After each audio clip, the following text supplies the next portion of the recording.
Grab your Viking crew and prepare to plunder. This is our review of Raiders of the North Sea.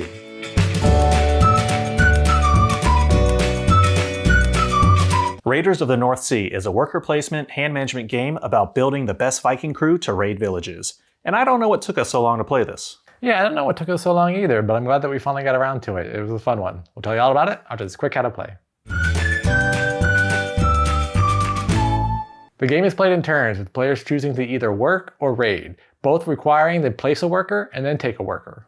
There are different colored workers in the game, and the location will show what colored worker has to be there to perform that action. When a player chooses to work, they will place their worker on one of the building locations that will allow them to draw a card, play a card, hire a worker, or gain provisions and money. Once a player has the crew and provisions necessary, they can choose to raid a harbor, outpost, monastery, or fortress. Each settlement a player chooses to raid will give the player a different amount of points, plunder, and a new worker. Some of the settlements will give the player a Valkyrie, which will kill one of their crew members but move the player up the Valkyrie track for points. The game ends when there is only one fortress left, the draw pile runs out, or there are no more Valkyrie on the board. Players add up their points from the Valkyrie track, armory track, offering tiles, crew, and plunder, and the player with the most points wins.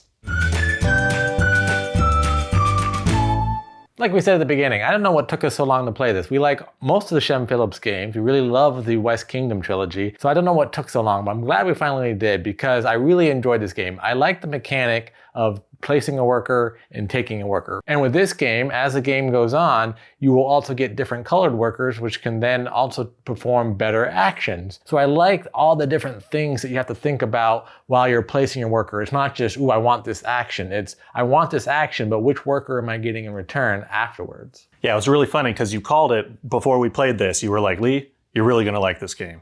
And I was like, really? And we played it and I really did. And yeah, it hit me too. It was just like, wow, we didn't play this one first, we played the other one first. To talk about the workers, I do like that because, you know, you start off with the working and then you slowly like upgrade to a different worker. But I really like that placement of put one down, take one, because you see progression, but then also you can like put them back, like they have different values too. So when you're collecting provisions or gold, sometimes you'll get more because you're using a more valuable worker, but then now that means someone else can take it too. So there's that balance of, oh, I like them, but I also do like that reward too. So, okay, fine. You know, I'll just leave it there and someone can take it. On the board are workspaces where you're going to place your worker and then take an action, your standard worker placement. So you go place a worker and then get a card, or place a worker and then play a card, place a worker, get money or provisions, things like that. So that's your basic worker placement, but it's only in the bottom lower corner of the board. The rest of the board are the different settlements that you'll be going after. And each settlement requires different provisions and different crew members to be able to go after that settlement. Your crew members that you're going to be hiring as you go will have a value in the top, and your value will determine how many points you're going to get. Sometimes you may also roll dice to increase your value. Now you know how I feel about dice, and I don't like these in this game either. However, I understand the need for it to be able to make it more like a battle, like when you're having battling games, a lot of times it's with dice. But I do like that there are different values to the settlements and that you require different workers to get them. So as you're going, the lower valued settlements require the black workers, then you have gray workers, and then you need the white workers, and you progress forward. So you would think that it would get repetitive because all you're doing is placing a worker to do a work action or placing a worker to do a raid action. Do this, do that, do this, do that. But I feel like there's enough variety of what you're having to do and how you're trying to think about, okay, I need these provisions and I need this worker all at the same time to be able to do this spot. So even though it's all the same action, it still requires different things as you're doing it. So it doesn't feel that repetitive, even though it is basically the same type of mechanics throughout the whole game. The Viking crew that you're building, I thought that was really fun because with the board, as Kenny was saying, yeah, one would think that it could get repetitive, but these workers really just introduce a lot of variety. They have abilities where it's like, oh, okay, I'm going to go after outposts because I get bonuses there. Whereas other people, like they may go after the monastery or fortresses or the harbor because they get bonuses too. So I like that we can kind of go down our different paths. Like we have incentives too because of our crew, but then also your crew can be switched out and then you can switch up to another strategy too. So I like being able to pivot, but also like go on your own path. Not only can you pivot, sometimes you have to pivot. If you get a Valkyrie as you're playing, you're going to lose a crew member. You get to choose which crew member, so you can get rid of one of the lower valued ones or something that's maybe not helping you as much later on in the game. But you're going to want to kill off your crew so that you can move up the Valkyrie track and you get more points. So you want to try to get to the top of that track to get even more points. The game incentivizes you to rotate and move your crew around and have a different crew as you're going. And I kind of like that thematically. I don't know if it's 100% true. I'm not a huge Viking historian, but I think thematically it's like, oh no, we lost Bob today. We need to replace him with somebody else. So I like that concept of you're kind of replenishing your crew as you're going along. And even some of the crew, they have like a dead ability. Like if they get sacrificed or if they die, then bring them back or bring them back to your hand or something happens. So I think that's like one way where your crewmate dying or just mitigating the Valkyrie, like, yeah, you get a point, but oh, good, you chained it. So it's not too bad. Like you still have them. Zombie Bob! Yeah, Zombie Bob. Bob Guard. Bob Guard's back.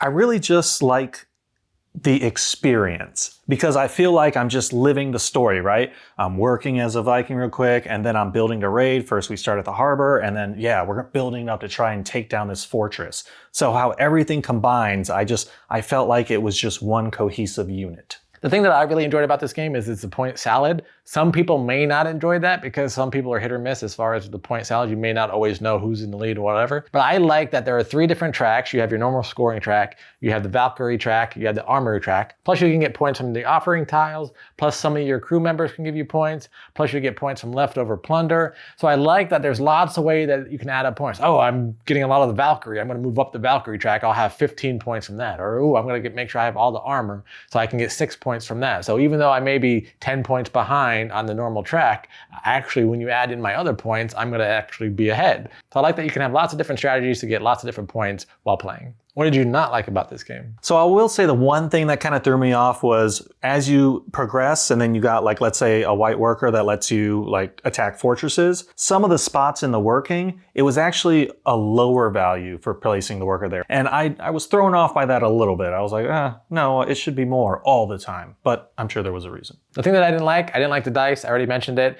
kind of beating a dead horse at this point, but you know that I don't like dice. I didn't like it in this. I would rather have there been a way that you can come up with having enough to have the score without needing to roll the dice, which there are. You can get a really strong Viking crew. However, when you get to the fortress and you need 36 points, you need to roll the dice and you need to have a good roll to get that. So I feel like you did all these different points along the way. You did this, you got the provisions, you got your crew, you did everything right, but then at the last moment you couldn't roll correctly, and that's what made you lose the game. Overall, I'm going to say high marks across the board. I love the production. I love the story. I love all the little pieces and the mechanics and how they all tie together. The pick up a worker, take a worker. I really enjoyed that. And I'm probably going to put this at the very top of, not tippity top, but it's going to be higher up of Shem Phillips games. So I'll probably give this a 9. Overall, I really enjoyed this game. It's a lot of fun. I think it's a good intro level game that a lot of players can really enjoy, and it's a good game to play if you've never played a Shem Phillips game before. I think the theming works great. I love the worker placement. I hate the dice, as always. I don't think it's as good as Architects. I like Architects better personally. I just like that mechanic of building up the workers. You place your worker and you build it up better than the place a worker, take a worker. So I'm probably gonna give this game a 7. And that was our review of Raiders of the North Sea. What'd you think? You ready to add this plunder to your game night? Let us know in the comments below. And as always, if you're enjoying our content, please like this video and subscribe to our channel. Until next time, I'm Lee. And I'm Kenny. And go party like a board gamer.